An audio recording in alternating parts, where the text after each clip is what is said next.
Et en fait, Cam, comment on va avoir de l'électricité à bord? Enfin, Kev, on a des panneaux solaires. Ah, ouais, c'est vrai. Mais comment ça fonctionne un panneau solaire? Si on demandait à nos élèves, et si eux ne savent pas, on demandera à un professionnel.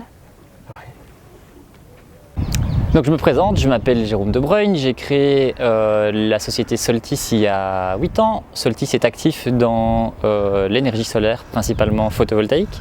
Donc on propose et on installe des installations photovoltaïques sur le toit des maisons pour des habitations, mais également sur les toits des entreprises comme ici, pour alimenter les consommations électriques des bâtiments.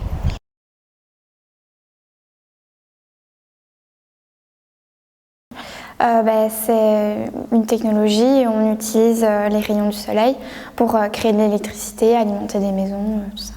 Le reflet du soleil, mais je ne sais pas si c'est en chaleur ou...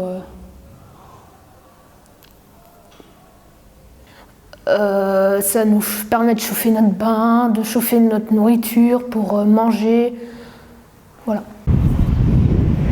Mais donc, au niveau des panneaux solaires, il y a deux grandes familles. Il y a les panneaux solaires thermiques et les panneaux solaires photovoltaïques. Les panneaux solaires thermiques, eux, ils produisent de l'eau chaude. Donc il y a du liquide qui circule dans les panneaux solaires, qui se réchauffe en contact des rayons du soleil, et puis qui vont alimenter un ballon d'eau chaude. Et donc ça permet d'avoir de l'eau chaude qui est chauffée par le soleil. Ça, c'est les panneaux solaires thermiques. Les panneaux solaires photovoltaïques, par contre, eux, produisent de l'électricité, donc ils captent la lumière et ils la transforment en électricité. Et donc après, cette électricité, elle est utilisée pour alimenter tous les appareils électroménagers, frigo, lave-vaisselle et ainsi de suite.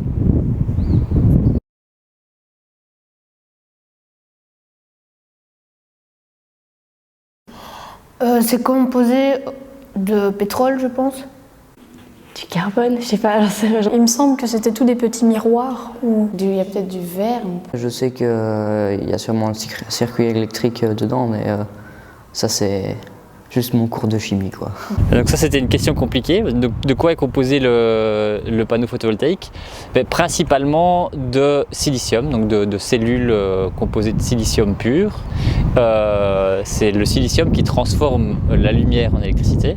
Et puis après, ce silicium est mis dans un panneau avec du verre et de l'aluminium.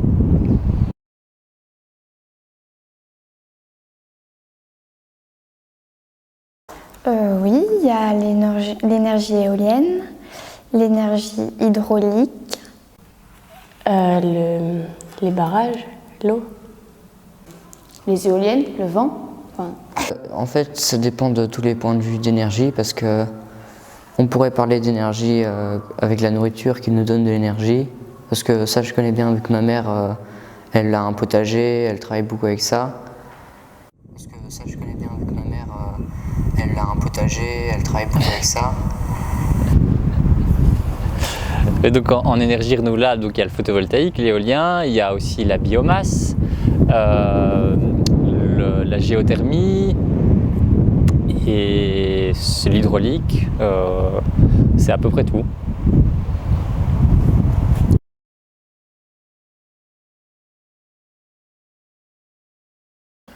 Je vais avoir trop d'électricité et je pense que ça va imploser un petit peu les plombs.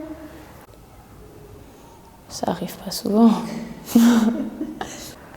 Ce serait une perte d'énergie. Mais si elle dépasse, ça veut dire qu'on pourrait supprimer des autres apports d'énergie qui soient trop coûteux pour la planète. Eh bien, l'énergie, pour ne pas la perdre, elle doit être stockée dans des batteries, qui sont je ne sais où, mais elle doit être stockée dans des batteries, ce qui fait que quand il n'y a plus de soleil, la maison, pour produire son électricité, etc., pompe sur les batteries où ils ont emmagasiné de l'énergie. Emmagasiné, voilà, l'énergie.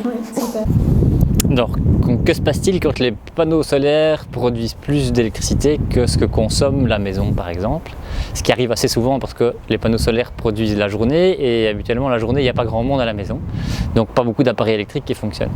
Donc qu'est-ce qui se passe? C'est assez simple en fait. L'électricité elle repart dans le réseau électrique. Donc elle utilise les câbles du réseau électrique et elle va jusqu'à l'endroit où il y a des gens qui consomment de l'électricité. Donc si par exemple le voisin est chez lui et que lui consomme de l'électricité mais qui n'a pas de panneau solaire, l'électricité ressort de la maison pour utiliser le réseau électrique et va chez le voisin qui consomme de l'électricité.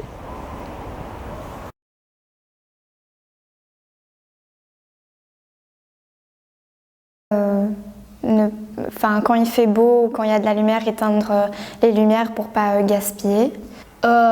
Fermer le frigo quand on l'utilise plus, éteindre les lumières quand on n'est plus dans la pièce.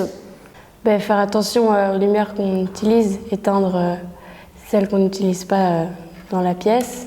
D'éteindre la lumière, de ne pas laisser trop longtemps l'eau couler. C'est vrai qu'en été, on met quelques couvertures en plus et ça fonctionne aussi. Déjà pour quand on se lave les mains, on pourrait quand même enlever, fermer le truc d'eau au début. Je sais que moi je laisse beaucoup la télé allumée, même quand je regarde pas. Il y a l'électricité, quand même pas mal utilisée. Clairement, ce qu'il faudrait faire, c'est que les gens regardent le coût en argent et qui diminue en fonction de l'argent parce que l'argent ça parle plus aux gens que l'électricité. Donc il y a tous les petits gestes simples pour économiser tous les jours l'électricité. C'est forcément éteindre les lumières quand on n'est pas là, couper les appareils électroménagers quand on n'est pas là, même quand ils sont en veille, parfois ils consomment de l'électricité, donc il suffit parfois de simplement retirer la prise. Et puis il y a d'autres gestes qui sont, par exemple, si on doit racheter un nouveau frigo ou un nouveau micro-ondes, il y a des micro-ondes ou des frigos qui consomment moins que d'autres, et donc il y a des petites lettres sur les appareils électroménagers, et ceux qui consomment le moins auront une lettre qui sera A par exemple, et ceux qui consomment le plus auront une lettre qui sera B, C, D, E, et donc quand on achète un nouvel appareil, il faut privilégier ceux qui consomment le moins.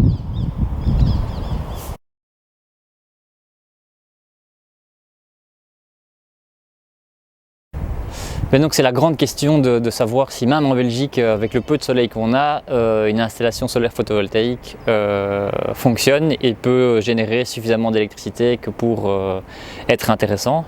La réponse est évidemment oui, pour deux raisons.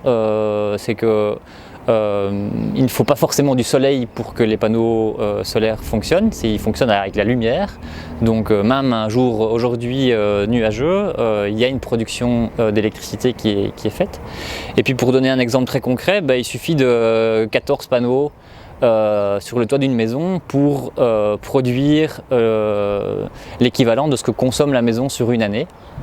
Donc ça veut dire qu'on pourrait être quasi autonome en électricité avec entre 14 et 18 panneaux, ça dépend un petit peu de la taille de la maison et de la consommation en électricité. Voilà, on a tout compris grâce à eux. Ben oui.